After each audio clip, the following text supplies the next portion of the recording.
Pouco a pouco, a mulher tem conquistado seu espaço no mercado de trabalho e hoje a gente vai falar da importância da mulher no mundo da tecnologia.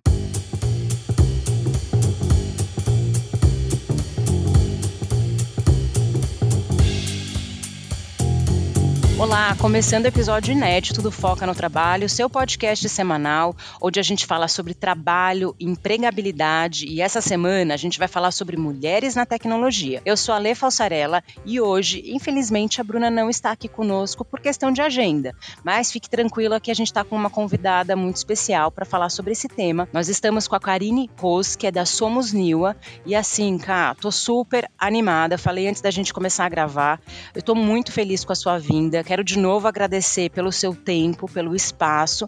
E aí eu gostaria de primeiro pedir para você se apresentar para os nossos ouvintes, já aproveitar para explicar um pouquinho do trabalho da Somos Niwa. E eu estou muito animada para esse papo, viu? De verdade, que tema importante. Ale, é uma honra poder estar aqui participando. A gente já conversou, já estava algumas semanas, né, tentando planejar esse encontro. E para me apresentar, então, rapidinho, eu tenho formação na área de comunicação e sociologia.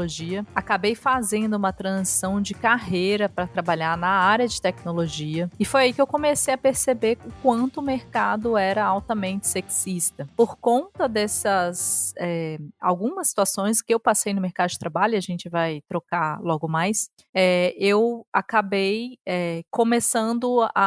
comecei a desenvolver alguns encontros com mulheres para entender como que essas mulheres passavam num contexto de mercado de trabalho. E aí daí surgiu Maria Lab, que foi uma primeira organização sem fins lucrativos que eu ajudei a fundar, e por conta dessa minha atuação, alguns anos depois, acabei abrindo aí minha primeira consultoria em diversidade e inclusão. Inicialmente tinha um foco para trabalhar com mulheres no setor de tecnologia, e depois a gente foi ampliando para as outras áreas e também trabalhando com outras diversidades, não só de gênero, mas de raça, idade, orientação sexual. E a NIW, ela tem hoje essas duas grandes atuações, né? A área de educação, dando workshops, sensibilizações para ajudar as organizações a serem mais conscientes nesse tema, e também consultoria para apoiar as empresas a serem mais diversas. Eu acho importante você começar apresentando, né, a sua consultoria, Niwa, porque um dos trabalhos que eu mais percebo que as consultorias podem fazer, a gente fala de consultoria muito para contratar as pessoas dos grupos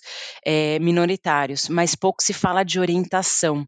E uma das coisas que eu e a Bruna a gente fala muito, como RH aqui, Karine, é que não adianta você contratar pessoas com deficiência, pessoas negras, contratar mais mulheres na tecnologia e você não preparar a empresa para receber.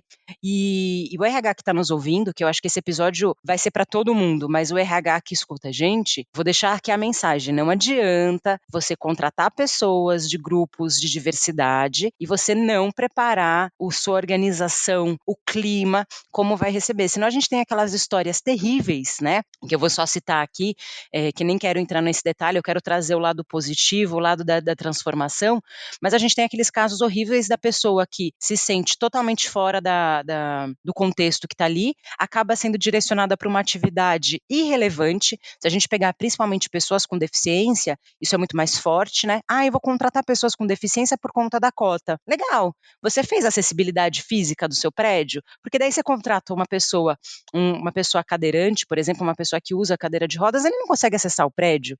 Então, eu queria justamente que você trouxesse um pouco mais do detalhe do que é essa orientação, essa psicoeducação, como que isso funciona, porque olhando de fora, eu acho que é onde o RH tem mais dor, né? Às vezes quer contratar, mas não sabe como preparar o terreno. O que você recomenda? Muito bom. Essa pergunta, Aleia, é uma pergunta, assim, acho que muito importante para a gente começar a falar sobre diversidade e inclusão, e depois a gente vai fazer esse link com o setor de tecnologia. O que eu mais vejo hoje é uma corrida desenfreada das organizações para tentar atingir as metas de ESG, né? Então, hoje, cada vez mais as empresas estão sendo cobradas, sim, em termos de números, para mostrar representatividade em seus quadros de liderança, seja alta liderança, média liderança, né? Como que as empresas estão tratando os grupos minorizados.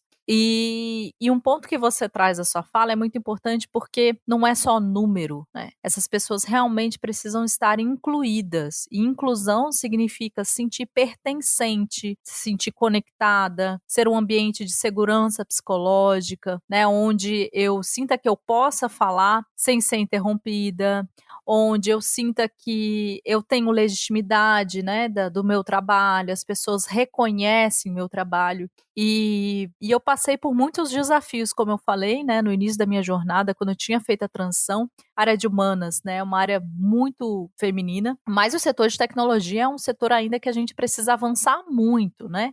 Hoje a gente tem uma média geral dentro das organizações de 25% de mulheres em quadros de liderança dentro das empresas de tecnologia, ou seja, falta muitos passos aí para essa efetividade acontecer.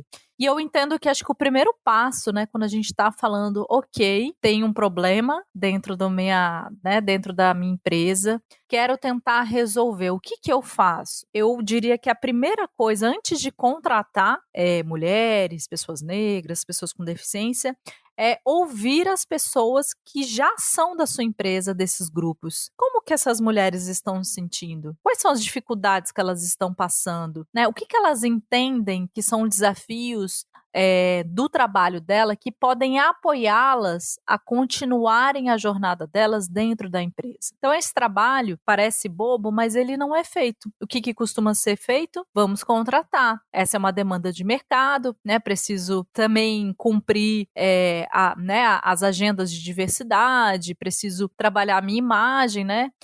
Como employer branding, mas então vamos contratar. Então, o primeiro passo é olhar para as pessoas de grupos minorizados que já são dentro da organização e ouvi-las delas, o que elas entendem que precisa ser melhorado, quais são os desafios que elas estão passando. Eu diria que fazer um diagnóstico mesmo, para a gente conseguir entender quais são as especificidades daquele ambiente de trabalho e o que elas entendem que poderia ser melhorado. A partir daí, eu diria que, claro, depende do porte da empresa. É muito importante contratar consultorias ou se às vezes não tem dinheiro para isso, mas criar um grupo de trabalho específico voltado para a empresa, para olhar os processos internos dentro da organização, né? Contratar também treinamentos, né, para as lideranças enxergarem os seus vieses inconscientes. Porque quando a gente olha na alta liderança, a gente ainda vê um perfil muito branco, muito masculino dentro das empresas, e isso não é à toa. Isso vem por uma questão estrutural da nossa sociedade e porque a gente também carrega vieses em processos de contratação, em processos de promoção.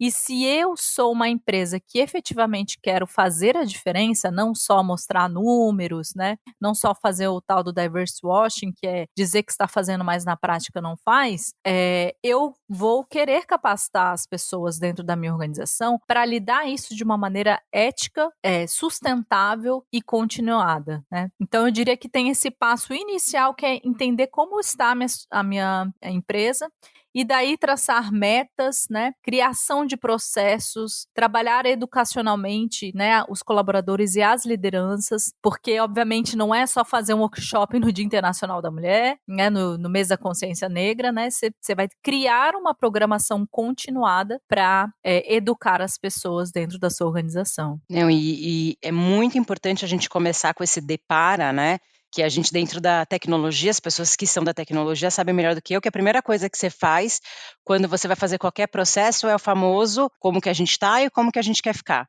E eu vejo aí uma movimentação de mercado, e aí eu estou falando de maneira generalista, talvez a gente não deveria generalizar, mas aí eu estou trazendo, colocando todo mundo no mesmo barco.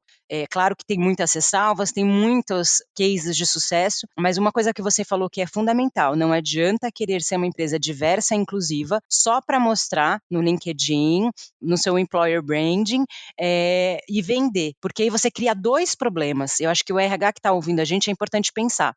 É isso que a Karine está dizendo. Você está dizendo que você está fazendo diversidade, mas não está, e você cria um segundo problema, que é você vender a diversidade e quando as pessoas entram, não é. E aí você tem uma dissonância cognitiva, né? Ah, eu achei que era assim, nossa, criei uma expectativa, essa empresa é super diversa, ela é minha cara. E quando você chega para trabalhar, não é. O pessoal que cuida de employer branding aí que está ouvindo a gente, pense em uma coisa. Não adianta eu vender uma coisa que você não é. É melhor você não vender e você realmente trabalhar internamente. Pode demorar alguns meses, às vezes anos, para fazer a transformação, do que você vender uma coisa lá no marketing ali de empregabilidade e as pessoas chegam para trabalhar e não é isso. Karine, a gente fez um episódio, eu vou comentar aqui para os nossos ouvintes, que é a expectativa versus a realidade de processo seletivo. Eu acho que é um bom complemento para quem está ouvindo a gente, que eu e a Bruna, a gente explora muito isso, que é aqueles casos que a gente escuta muito no LinkedIn. Nossa, eu fiz o processo seletivo, a empresa era isso. Quando eu cheguei para trabalhar, não era bem assim. E quando a gente trata de assuntos tão sensíveis como diversidade, que tem que ser cuidado, eu não estou falando de você, sem querer, de repente você passou uma informação ali de um benefício e corrigiu depois. A gente está falando de cultura e clima. Por quê? A partir do momento que você divulga para o mundo que você é uma empresa diversa, você vai atrair pessoas que gostam da diversidade. E aí, quando a pessoa chega para trabalhar numa empresa que ela acredita que é diversa, mas só tem homens brancos, héteros, de 35 para cima, ela vai chegar, ela não vai se sentir pertencente. E aí eu queria aproveitar justamente com esse comentário, Karine, porque a gente está falando de mulheres na tecnologia. E eu também trabalhei em alguns segmentos, não conheço tão bem a tecnologia, estou numa empresa agora de tecnologia, que tem muito mais homens, e eu vejo realmente que o desafio da diversidade na tecnologia é um pouco diferente. Porque diferente, por exemplo, eu estou tentando pegar um segmento aqui que seja mais dividido. Vamos pegar, como você falou, humanas, uma empresa, uma agência de publicidade. Você tem pessoas, eu não sei os índices, mas eu estou falando assim, de maneira mais, olhando de fora, está mais misturado. Quando você olha para a tecnologia, por conta de toda a história, e aí você, por favor, dê detalhes aí, que você é especialista disso, é um grupo que a maioria, como você falou, a maioria não tem nem 20, 25% de mulheres. Então eu estou imaginando aqui, mas eu queria justamente fazer essa pergunta, nesses espaços, nas empresas de tecnologia, nas startups, a gente pode dizer que existe mais o machismo estrutural? Tem mais uma tendência ou a gente não poderia falar isso, tem que avaliar cada caso? Essa é uma excelente pergunta, Lê. Eu acho que tem uma questão mais intrínseca do setor. Então, acho que eu costumo dizer que são 3 barreiras que as mulheres do setor de tecnologia elas precisam enfrentar para elas conseguirem, digamos assim, ascender dentro das empresas. A primeira é na base da nossa educação. Né? Homens e mulheres são educados ainda de maneira diferente. Né? Se a gente for olhar, ainda meninas são educadas, ainda com brinquedos voltados para casa, para o cuidado, e os meninos são ainda mais estimulados a brinquedos com raciocínio lógico, né? Brinquedos que vão levar eles muitas vezes a seguir carreiras de exata. Então começa aí na base, né? Essa barreira em termos de estímulos, tá? E aí aquelas que quebram essa primeira barreira, no sentido de que, sim, eu quero estudar numa universidade, eu quero seguir a carreira de exatas, né, carreira de ciências, aí você tem um novo desafio, que vamos pegar um curso aí de ciência da computação. A maioria das universidades hoje no nosso país, e seguindo uma tendência global, a gente vai ter aí cerca de, às vezes, 10, 15% apenas de mulheres numa turma aí com, às vezes, 70, 80 pessoas, a gente vai ver aí umas 6, 7, 8 mulheres, né? É um curso desafiador, tanto para homens quanto para mulheres, no sentido de há muita demanda, né? Muitas atividades, é um nível de exigência muito alto. Então, tanto homens quanto mulheres acabam saindo, né, antes de se formar, enfim, acabam mudando de área. Mas essa é uma barreira que muitas vezes eu ouvi de meninas e mulheres, né, depois que se tornaram universitárias, no sentido de que muitas vezes elas eram preteridas em grupos de trabalho, né, eram deixadas de lado. O professor fazia piadas preconceituosas em relação a elas. Muitas vezes eram colocadas elas atividades mais assistenciais, de secretariado, em atividades que eram voltadas para programação. Então a gente vai percebendo que essas barreiras elas vão continuando dentro da universidade.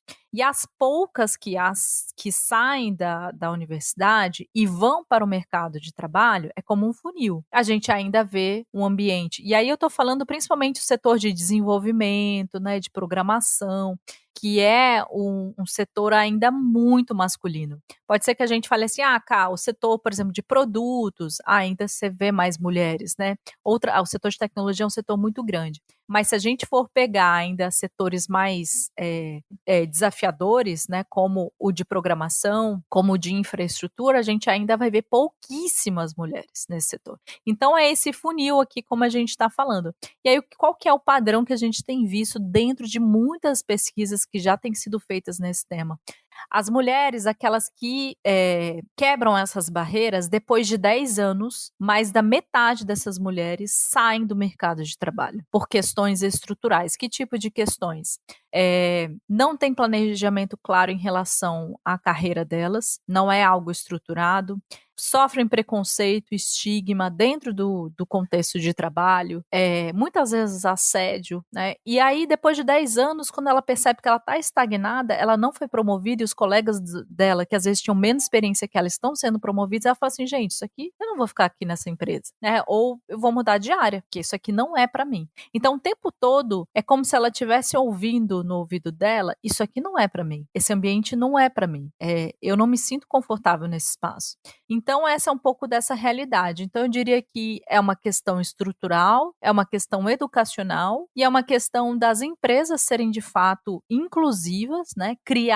Desenvolverem suas lideranças, né? E principalmente quando eu trouxe a parte de desenvolvimento, eu queria fazer um parênteses aqui, que é especialmente também desenvolver a alta liderança. Porque não adianta uma empresa criar processos, políticas, dar treinamentos para o seu colaborador, se a alta liderança ela não está aí. Ela entende que tem uma reunião mais importante para ser dada do que de fato, aquele workshop ou aquele treinamento, né, ou aquele trabalho que está sendo conduzido de diversidade e inclusão. Então, se a gente quer mudar essa realidade, a alta liderança ela precisa estar junto, entendendo os seus desafios, reconhecendo os seus viés, seus preconceitos e dando o exemplo para as pessoas da organização para mudar. É fácil? Não. É uma mudança cultural, leva tempo e precisa de ações intencionais para essa mudança de fato ser efetiva, né? E sair, por exemplo, da imagem que a gente estava falando de apenas ganhar o selozinho lá, né, da diversidade, mas na prática está longe de ser uma empresa inclusiva. Eu tenho certeza que esse episódio, Karine, muitas mulheres vão ouvir e eu convido essas mulheres a compartilharem esse episódio com os homens, porque a gente só consegue fazer a transformação, principalmente de equidade de gênero, quando o homem entra na roda e ele entende o seu papel. E aqui eu queria fazer assim rapidamente, dar alguns exemplos de práticas que os homens fazem, e eu vou dar aqui o meu pitaco, eu queria muito ouvir o seu, do que esse homem faz numa reunião que é considerado machismo estrutural. Por que eu quero dar esse exemplo? Muitas mulheres passam por isso todos os dias e elas não sabem que isso não é o padrão, não deveria ser padrão. Eu vou dar um exemplo mais clássico, que é o que mais acontece em reuniões de trabalho. Eu já vi acontecendo com colegas, já aconteceu comigo, que é quando você tem lá uma reunião com 5, 6 pessoas, 10 pessoas, não importa o número, e essa mulher está explicando alguma coisa e ela é interrompida repetidas vezes. Algumas vezes, agora que eu estou num cargo mais de liderança de uns anos para cá, tá? E isso em várias empresas, tá? Eu não estou falando exclusivamente de tecnologia, isso acontece mais lá porque tem mais homem, mas falando de maneira geral. A mulher, ela é interrompida inúmeras vezes a ponto de já acontecer outras pessoas falarem assim, deixa ela terminar de falar, porque assim a pessoa não consegue terminar o racional dela. E muitas vezes, eu não sei você que está ouvindo a gente, quando você está explicando alguma coisa, às vezes você tem uma narrativa, você tem um storytelling, você tem um início, meio e fim, você tem um racional. Se a pessoa fica te interrompendo, qual que é a sensação que passa para o grupo? Que você não tem segurança no que você está falando, falando, que você não sabe do que você está dizendo, porque toda hora alguém está interrompendo. E geralmente, eu posso falar, eu vou usar a palavra nunca, vi mulheres interrompendo homens. Pelo contrário, se você faz um comentário ali, às vezes junto, não é nem uma interrupção, é uma conversa, principalmente no online, porque no presencial a interrupção é mais fluida, no online é mais truncado. O homem fala, deixa eu finalizar. Vai a mulher falar isso numa reunião. E aí, mulheres que estão ouvindo a gente, por favor, compartilhem esse episódio com o mundo. Não é normal você ser interrompido numa reunião ou você não conseguir concluir uma ideia. E aí a pessoa está sendo prolixa? Não, ela está começando a ideia dela, mas ela é interrompida inúmeras vezes. Esse é um dos exemplos, mas eu queria ouvir você, Karine. Quais são os exemplos mais comuns de machismo estrutural? Eu sei que é difícil falar disso, mas a gente precisa trazer à mesa para que essas mulheres que estão ouvindo a gente saibam quais são os fenômenos que acontecem e depois, na sequência, já engato com outra pergunta, que é o que a gente pode fazer nessas situações? Porque eu mesmo, muitas vezes, não sei o que fazer. Maravilha, Lê. Esse exemplo que você trouxe, ele é um exemplo que ele está permeado em toda a nossa cultura, né? E eu não só estou falando do Brasil, né? Então, por exemplo, tiveram várias discussões quando estavam na época das eleições do Trump e da candidata Hillary Clinton, né? A quantidade de vezes em que o Trump interrompia a Hillary Clinton no momento em que ela falava. A Hillary interrompia, sim, mas uma quantidade, eu diria que 5, 6 vezes menor quando comparado com o Trump. Então, esse fenômeno que você traz, ele acontece em todos os espaços que a gente está, quando o ambiente muitas vezes é muito masculino. Dentro da minha jornada de trabalho, né, quando eu talvez não tinha consciência que a gente estava falando sobre um ambiente sexista, eu percebia que tinham muitos homens que também queriam explicar para mim coisas que eu estava liderando uma reunião, por exemplo. Eu ia fazer uma apresentação, aí vi um homem falar assim, não, mas deixa eu explicar que é determinada coisa, como quisessem me dar uma aula. Então, isso costuma muito acontecer também. Outra coisa é eu trazer alguma ideia dentro de uma reunião, de um espaço, não ser ouvida e de repente o colega usa essa ideia e todo mundo acaba ouvindo a ideia, que é uma ideia muito semelhante à que você deu. E sim acabam endossando essa ideia. Então isso é muito comum também, você num espaço onde você tenta ser ouvida, as pessoas ignoram você, né? Outro exemplo também, eu, por exemplo, dar uma apresentação e quantos homens, por exemplo, estão olhando no seu celular, né, estão trabalhando no laptop, isso também é uma microagressão. Você não mostrar que você está lá para a reunião, que você está presente, buscando ouvir o que você tem a dizer, isso também está aparecendo uma imagem, né, de que o que eu faço é mais importante do que te ouvir. Então, esses são microagressões que mulheres passam diariamente. Mas as mulheres fazem isso? Também fazem, mas se a gente falar comparado com os homens, é uma proporção extremamente menor. Então, sim, a gente está falando de um machismo estrutural, né? E não, é importante a gente falar que, assim, interrupção acontece. Eu mesmo estava aqui gravando com a Karine, às vezes sem querer, você acha que a pessoa terminou a ideia, você vai lá, engata, conversas são assim. Mas você percebe a diferença, Karine, eu não sei se eu vou usar o termo certo, mas é sistemático.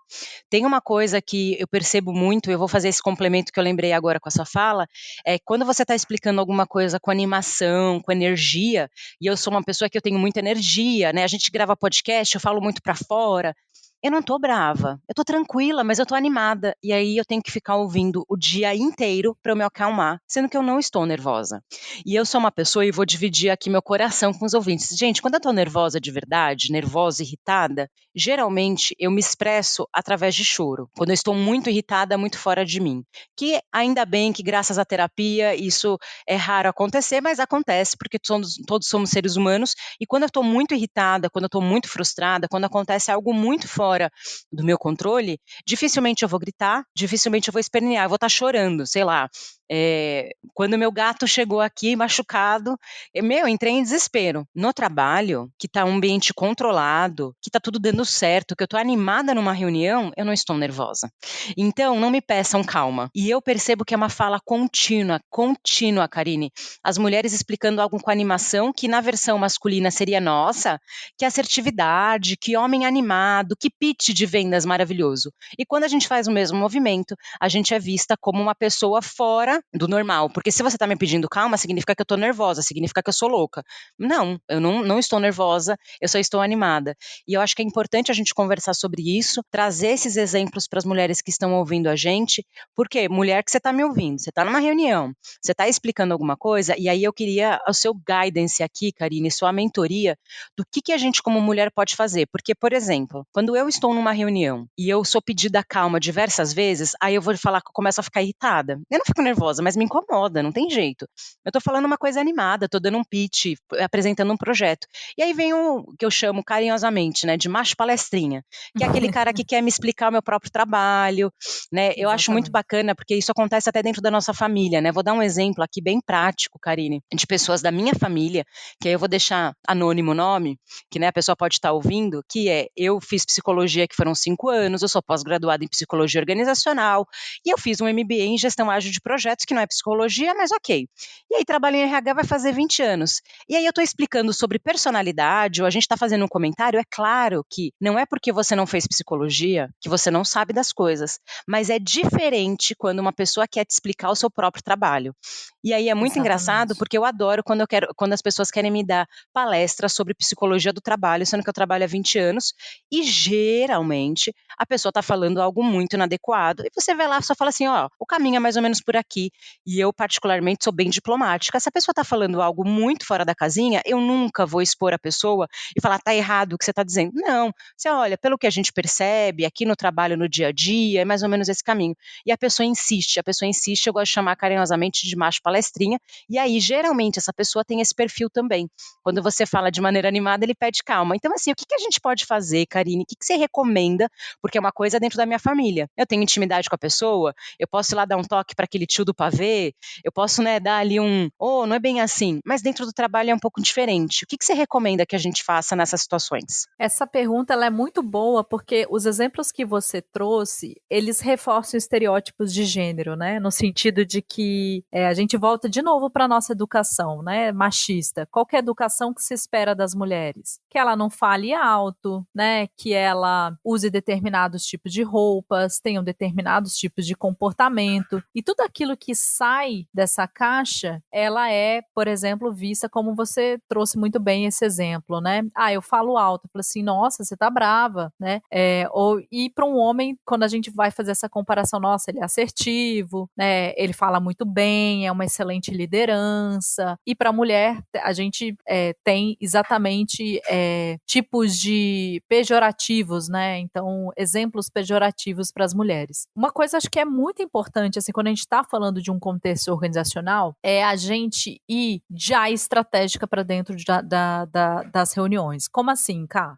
Imagina que, por exemplo, você vai sempre para essa reunião, e é uma reunião que eminentemente tem muitos homens, são poucas mulheres, você precisa trazer informações que são importantes. Eu gosto de fazer um trabalho que é anterior à reunião, fazer combinados. Às vezes você tem uma pessoa que ela é mais aliada sua, ou uma amiga. Então, por exemplo, nessa situação que eu trouxe de ideias, né, sendo creditadas por homens, sendo que originalmente eram de mulheres, na própria candidatura do Obama, quando ele ia para as reuniões, né, e as mulheres faziam parte, né, do corpo, né, técnico de funcionários, elas combinavam antes. Então, eu vou fazer uma apresentação, alguma ideia que eu vou trazer, uma outra colega só pode reforçar essa ideia. Nossa, essa ideia é muito legal. E complementar com determinada coisa. E a outra também complementar. Por quê? Eu estou reforçando e endossando a ideia original que foi dada por mim. Então, a gente pode pensar isso de maneira mais estratégica. E não precisa às vezes ser com mulheres. Às vezes tem homens que são mais conscientes e que podem se tornar mais aliados. Agora, por exemplo, se eu estou num ambiente onde eu estou tentando expor um raciocínio e eu estou sendo constantemente sendo interrompida, eu posso fazer também esse combinado, às vezes, com outras pessoas, falar assim, olha, deixa a Karine terminar de explicar o raciocínio dela, ou se eu não estou nesse contexto onde eu tenho pessoas que podem me apoiar, eu posso falar, olha, deixa eu só concluir esse raciocínio que eu já vou passar a fala para você. Eu acho que a estratégia é muito pensar na forma como a gente fala, né? E falar é importante, mas talvez a forma como a gente fala pode ser mais estratégica ainda, no contexto que a gente está. Então, eu só para resumir, eu gostaria de a gente pensar em como mulheres podem ajudar outras mulheres num contexto de trabalho, né? Porque a gente passa por esse tipo de desafio o tempo inteiro, né? E a gente não tá sozinha. As outras mulheres também estão passando por mesmas situações que a gente. Então, vamos se fortalecer dentro de um ambiente que muitas vezes é extremamente machista e que pode ser que eu fale assim, isso aqui não é para mim. Mas não, vamos pensar em outras formas de como a gente pode se organizar, né? E criar estratégias conjuntas para a gente conseguir lidar com esse ambiente? É sensacional a sua fala, porque ela é muito real e prática, né. E vou te dizer que, assim, que episódio, eu aprendi demais, porque na maioria das vezes é difícil essa linha. Como você se posiciona e você justamente não quer alimentar o estereótipo que totalmente infundado da histérica. Não, você quer se posicionar, mas não quer ser vista que você está gritando com as pessoas, né, nas reuniões, nos encontros. Então eu vou reforçar lá no início, esse episódio é para ser compartilhado com todas as mulheres da sua rede, com homens também. A gente fala aqui muito do machismo estrutural e o impacto da mulher, mas também impacta na vida do homem. Não é bom para ninguém nessa relação. Então a gente aqui como mulheres, a gente quer conquistar o nosso espaço junto com o homem. Não é uma competição, a ideia é que todo mundo tenha esse acesso, mas ainda a gente está muito longe do que pode ser considerado ideal. Quando você fala, né, Karine, no início, que a mulher faz todo o esforço na faculdade, ela entra no mercado de trabalho e ela fica por 10 anos e entra em estafa, é muito triste essa fala. Então a gente precisa realmente segurar na mão uma da outra e dar apoio nas pequenas coisas, em reunião, em posicionamento, em casos de assédio. Então a gente sempre apoiando esse grupo, porque muitas vezes o homem ele não se percebe ou ele está num processo ou de fato ele não quer mudar. Então a gente tem que ser o agente de transformação desses ambientes. Então, Karine, eu imagino que os RHs que estão nos ouvindo vão querer te procurar a partir de agora para fazer transformações culturais e tentar ali, né, a gente espera que a curto prazo dissolver esse machismo estrutural. Então deixa as suas redes, a gente vai deixar linkado nesse episódio, mas só para quem está ouvindo, às vezes está ouvindo no metrô, às vezes está ouvindo fazendo um exercício, quais são as suas redes sociais para o pessoal poder te encontrar? Ale, queria agradecer mais uma vez esse tempo, o seu tempo, né, o seu espaço também, e eu acho que a gente trouxe tema muito importante, assim, principalmente que eu diria que isso é um kit de sobrevivência das mulheres, né, como lidar com esse ambiente, e sendo que o que eu mais ouvi na minha história, assim, de mentoria de mulheres, eu amava o que eu fazia, eu gostava muito do meu trabalho, só que elas foram expelidas desse mercado de trabalho porque não se sentiam pertencentes. Então, tudo que a gente está trazendo aqui é de extrema relevância para o RH, para as lideranças, para os homens que querem se tornar aliados, né, dessa transformação. Vocês podem me encontrar no site da própria Niwa, né, somosniwa.com.br, também estamos no Instagram, @somosniwa, no LinkedIn. No LinkedIn, se vocês quiserem me adicionar, fiquem à vontade também, continuar um bate-papo por lá, mandar mensagens. Meu LinkedIn é Karine Ros. E agradecer mais uma vez, não deixe de repassar para suas amigas e para os seus amigos esse episódio. Sem sombra de dúvida, também quero agradecer novamente, Karine, que episódio, eu não tenho nem como agradecer pelo seu tempo e ser tão didática na hora de explicar, justamente porque a gente passa por umas situações ali que a gente não sabe o que fazer. Agora vocês têm um caminho e eu também recomendo que vocês vão ao site da Somos Niwa, tem conteúdo lá valioso. O blog deles tem muito conteúdo, então eu acho que é um complemento. E para você que é de RH, não dá para fazer diversidade de gênero sem preparar um ambiente. Então a consultoria aqui que a Karine apresentou pode ser um bom caminho aí para vocês. Vocês encontram o Foca em todas as redes sociais, como @Foca no Trabalho. Compartilha esse episódio para a gente aumentar a nossa podosfera e avalia ali com a estrelinha no Spotify para a gente aumentar a audiência e trazer aí a informação para mais pessoas. Até o próximo episódio, então. Tchau. Tchau, tchau, pessoal.